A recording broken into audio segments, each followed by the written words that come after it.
Bonjour à tous, dans cette vidéo, on va s'intéresser à la notion de polynôme minimal et extension de corps. Alors en réalité aussi polynôme caractéristique et extension de corps aussi. Mais c'est voilà, un peu plus détaillé par rapport au polynôme minimal. Alors on a la propriété qui dit que le polynôme minimal de U sur K, noté petit m, et le polynôme minimal de U sur grand L, un corps, noté petit mu, sont égaux. Alors, pour préciser encore aussi que K inclut dans grand L donc deux corps.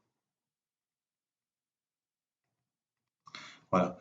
Donc, en général, donc vous avez le polynôme minimal d'un endomorphisme est le même sur un corps K que sur le corps grand L qui contient le corps K. Alors, dans le cadre de E de dimension finie, donc j'ai mis un petit rappel.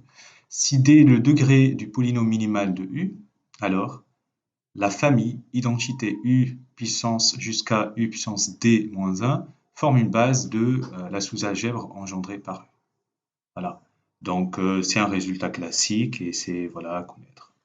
C'est lié à la notion de polynôme annulateur, etc. Et on peut sortir ça. Alors notre objectif, c'est preuve de la propriété. C'est montrer que pourquoi est-ce que le polynôme minimal sur K est égal au polynôme minimal sur grand L. Ça a l'air logique, mais la justification, elle demande un petit peu de travail quand même. Alors, donc on a petit m comme noté, etc. Donc soit, alors, donc petit m, il est dans K de x. K de x qui inclut dans L de x. Voilà. Ça, c'est le polynôme minimal de U sur K. Et donc, est un mu polynôme minimal de U sur L. Voilà. Alors, on a quelque chose du type M. Le polynôme minimal sur K est un polynôme annulateur. Voilà. Ce qui fait que petit m est un polynôme annulateur sur L. Annulateur sur L. Voilà. Et mu, c'est le polynôme minimal sur L. Alors, par définition, on sait que le polynôme minimal divise tout polynôme annulateur. Mu divise petit m. Voilà. Alors, les deux polynômes sont unitaires.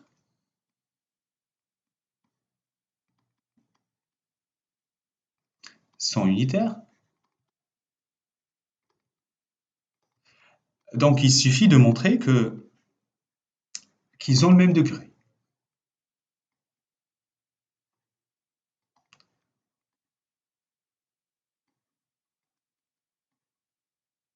Voilà. Très bien. Alors, si D est le degré de petit m, c'est-à-dire polynôme minimal sur K. Alors, d'après le rappel, la famille,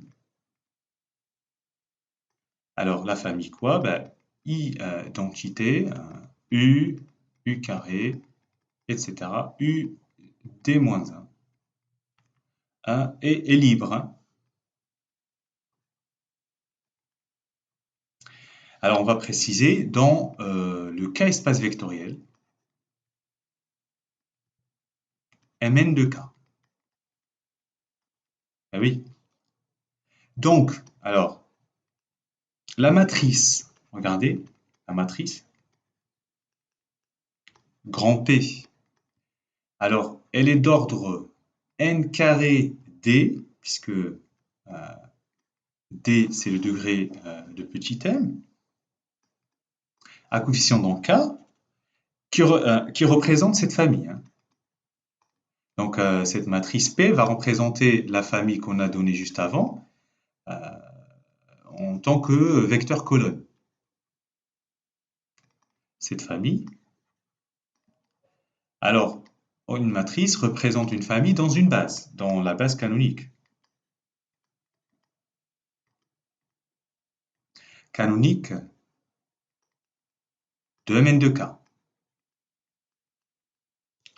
D'accord?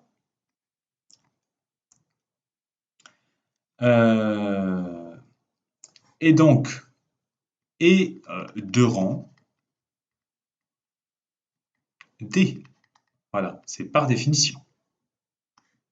Gardez bien en tête, parce que en fait, la justification de la propriété est basée sur ce qu'on appelle les invariants de similitude, à savoir le rang, la trace, etc. Cette fois-ci, ici, on utilise le rang.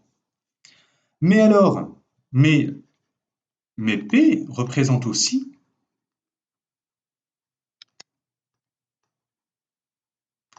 la famille, identité U, etc., UD-1, dans la base canonique de Mn de L. Bien sûr.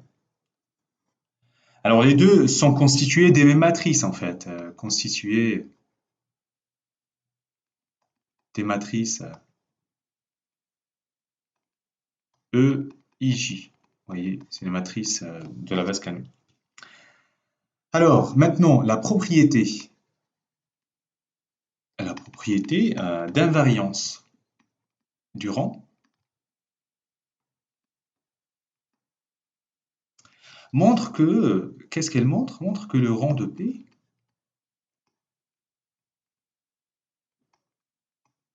sur le corps L est aussi petit d. Hein, je vous rappelle qu'on avait ici, là, que le rang c'était petit d sur K, bah, cette fois-ci, par invariance du rang, c'est aussi le même rang que... Voilà. Et donc, la famille, identité U jusqu'à U d-1 est libre dans le L espace vectoriel Mn de L cette fois. Et donc,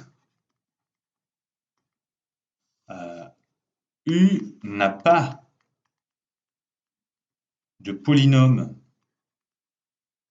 annulateur non nul sur L indice d-1 de X. Bien sûr. Ça veut dire quoi? Ça veut dire, c'est-à-dire, ou bien, alors, c'est-à-dire, c'est un peu vague. Ceci impose que le degré de mu, puisque sur L, ce polynôme minimal, c'est mu, c'est égal à D.